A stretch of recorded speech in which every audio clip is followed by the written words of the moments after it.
So growing up, this is going to throw it back to nostalgia. We watched a lot of MTV. Now, this wasn't when they played music videos 24/7, but this is when they first started scripted series and other things that you could watch for 30 minutes but not be music videos. Yeah, and recently the MTV Video Music Awards, the VMAs happened. Missy Elliott came out, and she had the girl Allison Stoner, the girl that danced in her video, and apparently she's still good at dancing. Killed it. Shocker. So that got Jones and I thinking, like, man, MTV's been around a while, because like Missy Elliott, and that girl was like this big when we were watching her. So to see that, we were like, hey, let's think back. What are the top 3 MTV shows? And it used to be quality entertainment, just like you're watching SNL today, and it says they don't make them like they used to. And MTV shows, they've fallen off a long way from what they used to be. They have. And I actually am disappointed, like, with my top shows that I chose. Really? I am. I'm just like, God, I'm so cliche. Because I had to think, like, what did I watch the most on MTV? That has to be it. Like, that's what I like the most. That's what I watch the most. So I ranked mine by consumption. And so I start with Beavis and Butthead. I have to. Anyone, of course, our age has done a Butthead impression, has done a Beavis impression, has put their shirt over their head and called themselves Cornholio. I'm guilty of all of these things. So I think they had over 200 episodes. They tried to revamp it recently. Yeah, it just didn't take. It didn't take. Well, what do you think about the rewatchability now that you go back? Do you still think it's funny? Yeah, I do. I kind of do still. Tyler's still 13 years old. Like, in a dumb way, I'm like, I would still laugh at some of the jokes. I can't help it. My number 3 is Beavis and Butthead. My number 3 is, I guess, stupid still. It's Jackass. Okay. So these guys came from nothing. A few home videos, shaky cameras, and now they're multi-millionaires for doing just with concussions. Dumb stuff. That's all they did, just dumb shit, and they filmed themselves. Yeah. So they had only 3 seasons on MTV. That's all it was? Yeah, only had 3 seasons, but it led to 6 movies, a video game, and they've done tons of different spin-off shows too. 6 movies? Yeah, 6 movies. Are they all called Jackass? Yeah. In some version or another, 1.5, 2. It's like Jackass, Tokyo Drift. Yeah. That's basically what BAM Show was. So BAM had a spinoff. Steve-O had a spinoff. The Wild Boys, Chris, they had the spinoffs. There's all kinds of spinoffs in there. I didn't know that Johnny Knoxville became mainstream actor. He actually was a movie star for a little bit. In about a 2-year window, he was making $10 million for film. So I didn't realize that his real name, Johnny Knoxville, is not Johnny Knoxville. What? It's Philip John Clapp. Yeah, that's not. Doesn't have the same ring to it. Not if you're in a Jackass crew. Yeah, exactly. Got to be a little bit wilder than that. My number 2 is MTV Cribs. Oh yeah, Cribs. So this is one thing that you got a personal glimpse into somebody's house. Of course, they take you behind the scenes where the magic happens was the big buzzword. Jewel was actually the first rock star on MTV Cribs. Rock star? I'm using that Jewel is the first one that he uses that term lightly. Some famous people that had fake cribs, though, they actually got in trouble because of this. Kim Kardashian, she showed her aunt's house instead of her house. 50 Cent, and the little known... Come on, 50! Do you know JoJo? Remember JoJo? Yeah, artist? The girl singer. She actually didn't have a house whenever she was featured. Do you remember seeing Stifler's? Yeah. It was like his apartment with like 3 other dudes. It was like smaller than this basement. A lot of those rappers too, like Redman's episode, his was just like his group. I mean, it's just a whole bunch of groupies. It was like just an orgy of people in the crib. I was always amazed by their refrigerator organization. Yeah, that was like still to this day. Those are like fridge goals. And the garage, how they set up their garage. If they had multiple cars, always nice. Like the bikes and stuff, all those guys would have. Yeah, we need that organization in our lives. So my number 2 is Real World. I was never a Road Rules guy. Me neither. Only the Real World. It ran from '92 to 2017. 1992, 2017. That's a long time. I wonder how those original people are doing now. Well, I researched it. Okay. Only about let's say the first 8 seasons. Only about, and there was 8 members per cast. I would say of that group of people, there was probably about 12 to 13 that even have like their own Wikipedia page. Oh, I thought maybe survived.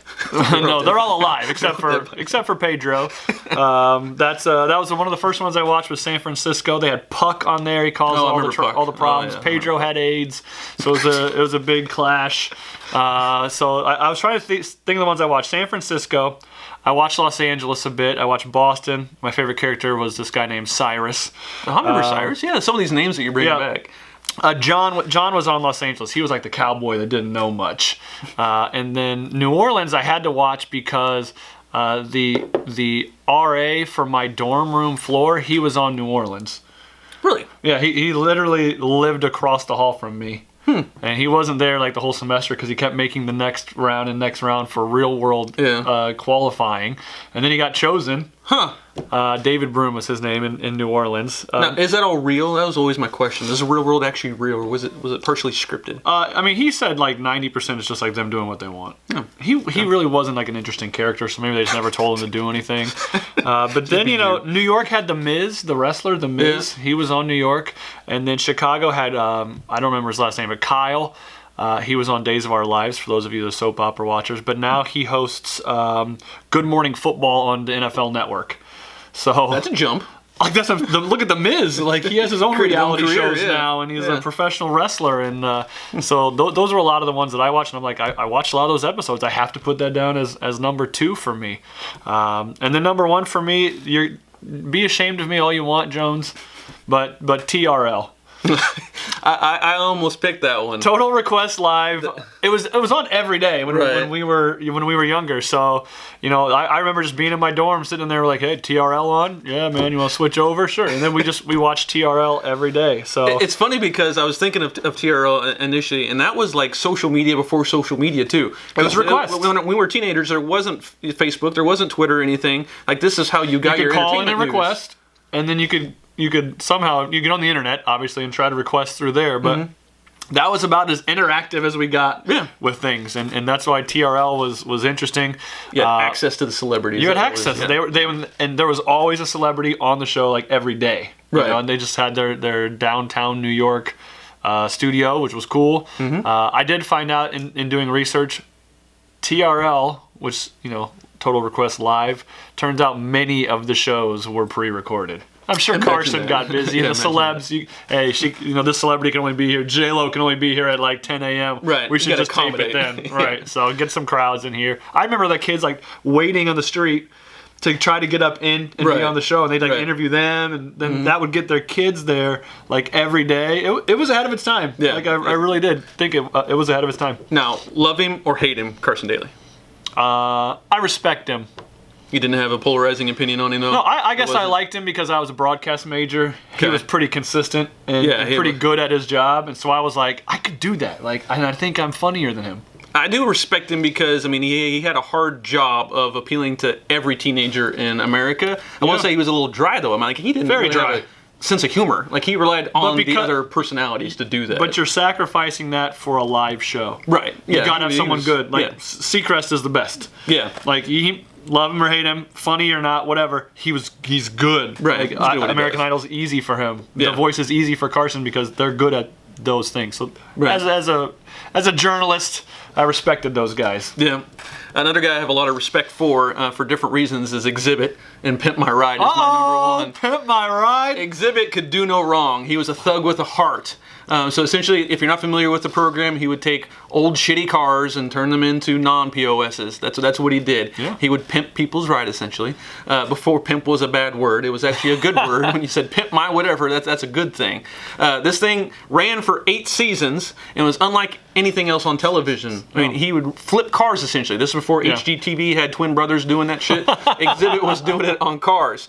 He would put incredible things like bubble machines inside like cup holders, and put it would be like whatever your interest robot was. Arms on top of. He was a genius. Like I like dogs, and then there were like puppies in your backseat. X to the Z. My man, he was making grown men's dreams possible. That's what Exhibit was doing. That's why I loved watching it. It did get into the later seasons where it came out that some of the renovations took longer than expected. They didn't happen in a few days. They actually took 3 to 6 months to do. All these spoilers. Yeah, all life ruined. But when I was a teenager, I didn't know that. I was like, wow, magical transformation. It made me really like Exhibit. Yeah, he's like a I was likable like, guy. gosh, I need to hang out with him. I always wanted his voice. Like, man. do you think he would hang out with me? Like, what a cool guy. And then like Pimp My Ride just became part of the vernacular Right. of all the one-liners of people our age. Mm-hmm.